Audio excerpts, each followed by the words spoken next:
అందరికీ నమస్కారం. మొత్తంగా ఏపీలో మరొక రాజకీయ పార్టీ ఆరంగేటం అనేది కన్ఫర్మ్ అయినట్టుగా తెలుస్తుంది. విజయసాయి రెడ్డి నిన్న మొన్నటి వరకు వైసీపీ పార్టీలో ఉన్నటువంటి వ్యక్తి, జగన్మోహన్ రెడ్డి కేసుల్లో కూడా ఏటూగా ఉన్నటువంటి వ్యక్తి, మొత్తంగా 2019లో వైసీపీ పార్టీ గెలవటంలో కీలక పాత్ర పోషించినటువంటి విజయసాయి రెడ్డి తర్వాత జరిగిన పరిణామాల నేపథ్యంలో జగన్మోహన్ రెడ్డి నుంచి బయటకు వచ్చాడు, మనందరికీ తెలిసిందే. అయితే అప్పట్లోనే ఆయన ఒక ప్రకటన చేశాడు, ఒక పత్రికను అలాగే పార్టీని స్థాపించే ఆలోచనలో ఉన్నట్టుగా ఇండైరెక్ట్గా ఆయన కొన్ని లీకులు కూడా ఇచ్చాడు.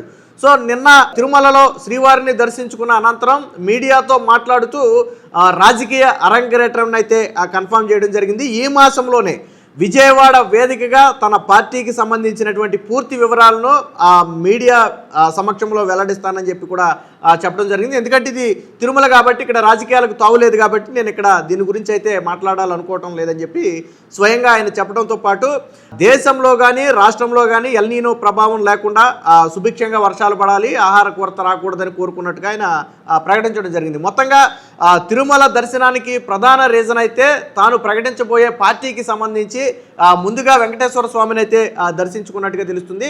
ఇప్పటికే పార్టీ పేరుకు సంబంధించి కొన్ని ఊహాగానాలు కూడా వచ్చాయి, గతంలో కూడా మనం మాట్లాడుకోవడం జరిగింది. అయితే ఇప్పుడు తాజాగా అంటే నిజంగా పార్టీని ప్రకటిస్తాడా లేదా కేవలం పత్రిక వరకు మాత్రమే విజయసాయి రెడ్డి పరిమితం అవుతాడా అనే అనుమానాలు నిన్న మొన్నటి వరకు ఉండేవి.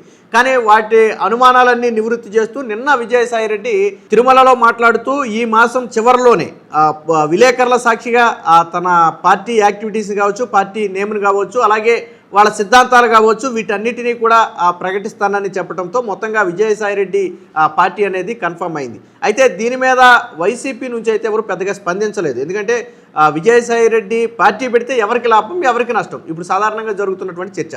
అలాగే పార్టీ ఎంత నిలబడుతుంది, ఎంతకాలం నిలబడుతుంది, నిజంగా విజయసాయి రెడ్డి రాష్ట్రంలో రాజకీయాల్లో మార్పు తీసుకురావడం కోసం పార్టీ పెడుతున్నాడా లేదా జగన్మోహన్ రెడ్డితో తెర వెనుక ఏదైనా మంతనాల నేపథ్యంలో పార్టీని పెడుతున్నాడా, అంటే మొత్తానికి కూటమికి ఏదైనా డ్యామేజ్ కలిగించాలనే ఉద్దేశంతో పార్టీని పెడుతున్నాడా లేదా బీజేపీతో జత కలిసి బీజేపీ గేమ్ ప్లాన్లో భాగంగా పార్టీ పెడుతున్నాడు. ఇవన్నీ కూడా సోషల్ మీడియాలో జరుగుతున్నటువంటి ఊహాగానాలు. అయితే బీజేపీతో విజయసాయి రెడ్డి కలిసే అవకాశం అయితే దాదాపుగా లేనట్టే చెప్పుకోవాలి. ఎందుకంటే ఇటీవల కాలంలో బీజేపీ నుంచి అతనికి పెద్దగా సపోర్ట్ వచ్చినట్టు కానీ లేదా బీజేపీ నేతలు అతను కలిసినట్టు కానీ మనకి ఎక్కడ వార్తల రూపంలో కూడా రాలేదు.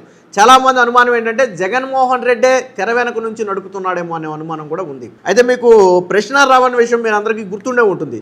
ప్రశ్న రావణ్కి సంబంధించిన సమయంలో వైసీపీ పార్టీ సపోర్ట్ చేస్తే విజయసాయి రెడ్డి మాత్రం కొన్ని ఘాటైన వ్యాఖ్యలు చేశాడు. అప్పట్లో బీజేపీకి అనుకూలంగా ఒక రకంగా ఇలాంటి వ్యక్తులనే కాదు, ఇలాంటి వ్యక్తులను సపోర్ట్ చేసే వారిని కూడా శిక్షించాలి అని చెప్పి ఇండైరెక్ట్గా జగన్మోహన్ రెడ్డిని వైసీపీ పార్టీని కూడా విమర్శించడం జరిగింది. దేశద్రోహం కేసుల్లో ఇలా ఇరుక్కున్న వారికి సపోర్ట్ చేయడం అంటే దేశం మీద దాడి చేయడంతో సమానం అని చెప్పి విజయసాయి రెడ్డి కొన్ని ఘాటైన వ్యాఖ్యలు చేస్తూ వైసీపీ పార్టీ ఏం సందేశం ఇవ్వాలనుకుంటుందని కొద్దిగా నిలదీయడం కూడా జరిగింది.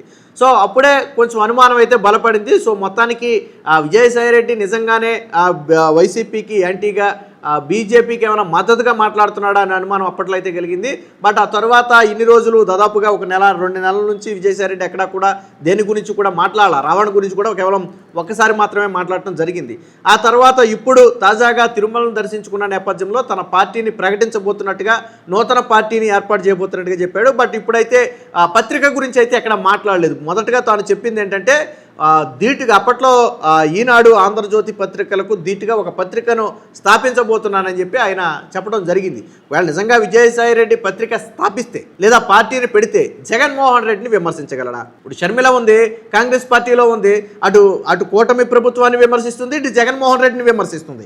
సో అంటే ఒక మధ్యస్థంగా కాంగ్రెస్ పార్టీ తన ఏదైతే 2 పార్టీలను విమర్శించే విధానం ఉందో దాన్ని కొనసాగిస్తుంది. మరి ఇక్కడ విజయసాయి రెడ్డి జగన్మోహన్ రెడ్డిని విమర్శించగలడా? సరే, చంద్రబాబు గారిని అయితే ఖచ్చితంగా విమర్శిస్తాడు, పవన్ కళ్యాణ్ని ఖచ్చితంగా విమర్శిస్తారు. ఎందుకంటే గతంలో వీరి మీద ఉన్నటువంటి దేశాన్ని మనం చూసాం. అయితే తర్వాత విజయసాయి రెడ్డి పార్టీ నుంచి బయటికి వెళ్ళిపోయిన తర్వాత ఒక వివరణ ఇచ్చాడు. ఏమని? నాకు చంద్రబాబుకి కానీ నాకు పవన్ కళ్యాణ్కి కానీ వ్యక్తిగతంగా విభేదాలు ఏమీ లేవు, నేను ఎప్పుడు విమర్శించినా రాజకీయంగానే తప్ప నేను వ్యక్తిగతంగా ఎప్పుడు విమర్శించలేదు అని చెప్పి, అంటే పవన్ కళ్యాణ్తో నాకేమీ శత్రుత్వం లేదు అని చెప్పే కోణంలో విజయసాయి రెడ్డి వైసీపీ పార్టీ నుంచి బయటికి వెళ్ళిన మొదట్లో చెప్పడం అయితే జరిగింది. చంద్రబాబు గారి గురించి కూడా అప్పట్లో చెప్పడం జరిగింది. అదే సమయంలో కోటరీ ఏదైతే జగన్మోహన్ రెడ్డి చుట్టూ ఒక కోటరీ ఉందో ఆ కోటరీ వల్లే జగన్మోహన్ రెడ్డి నాశనం అయిపోతున్నాడు, పార్టీ నాశనం అయిపోతుందనే వ్యాఖ్యలు కూడా చేశాడు. ఇక్కడ ఇప్పుడు ఒక విషయం క్లారిటీగా రావాల్సింది ఏంటంటే, నిజంగానే జగన్మోహన్ రెడ్డి కోటరీ వల్ల మనస్తాపం చెంది బయటికి వెళ్ళి జగన్మోహన్ రెడ్డికి పోటీగా పార్టీ పెట్టాలి అనుకుంటున్నాడా, లేదా జగన్మోహన్ రెడ్డి విజయసాయి రెడ్డి కలిసి ఏదైనా డ్రామాలో భాగంగా పార్టీ పెడుతున్నారా, లేదా నిజంగానే విజయసాయి రెడ్డి రాష్ట్ర ప్రజలకు ఏదో ఒకటి చేయాలనే నేపంతోనో, లేదా రాజకీయాల్లో తనకంటూ ఒక గుర్తింపు తెచ్చుకోవాలనే ఉద్దేశంతోనో పార్టీ పెడుతున్నాడా అనేది ఇప్పుడు రాష్ట్ర వ్యాప్తంగా చర్చగా మారింది. ఎవరికి నష్టం?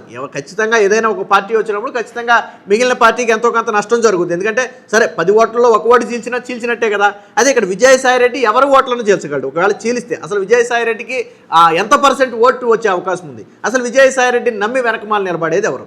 వైసీపీలో ఉన్నటువంటి అసంతృప్తి వర్గాన్ని విజయసాయి రెడ్డి దగ్గరికి లాక్కునే ప్రయత్నం ఏమైనా చేస్తాడా, లేదా కూటమి నుంచి కొంతమందిని ఏమైనా లాక్కునే ప్రయత్నం చేస్తాడా? సో ఏంటి అనేది తెలియదు. విజయసాయి రెడ్డి పార్టీ ప్రకటన, దాని సిద్ధాంతాలు ప్రకటించిన తరువాత కానీ ఒక 6 నెలలు ఏడాది గడిస్తే కానీ ఆ పార్టీ గురించి మనం గట్టిగా చెప్పలేము. ఎందుకంటే చాలామంది పార్టీలు పెట్టారు, వెళ్ళిపోయారు. సో రాష్ట్రంలో పార్టీలు పుట్టుకురావటం, వెళ్ళిపోవడం అనేది పెద్ద ఇది కాదు.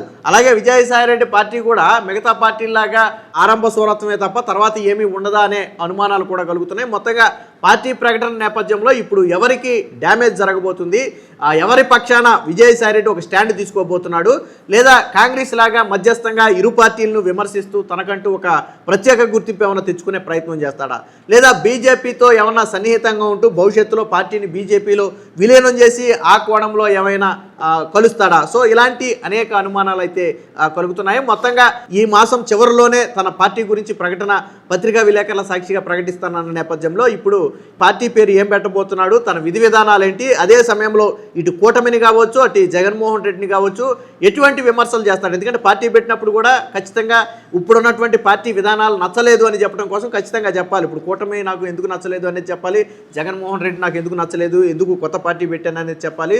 సో ఇలాంటి అనేక ప్రశ్నలకు సమాధానం అయితే చెప్పాల్సి ఉంది. కాకపోతే ఈ రోజుకి జగన్మోహన్ రెడ్డి అక్రమాస్తుల కేసులో A1గా జగన్మోహన్ రెడ్డి ఉంటే A2గా మాత్రం విజయసాయి రెడ్డి ఉన్నాడు. స్టిల్ ఈ రోజుకి ఆ కేసులు CBI ED కేసులు కొనసాగుతూనే ఉన్నాయి. జగన్మోహన్ రెడ్డి అక్రమాస్తుల కేసుకు సంబంధించి పూర్తిగా వివరాలు తెలిసినటువంటి ఏకైక వ్యక్తి విజయసాయి రెడ్డి మాత్రమే.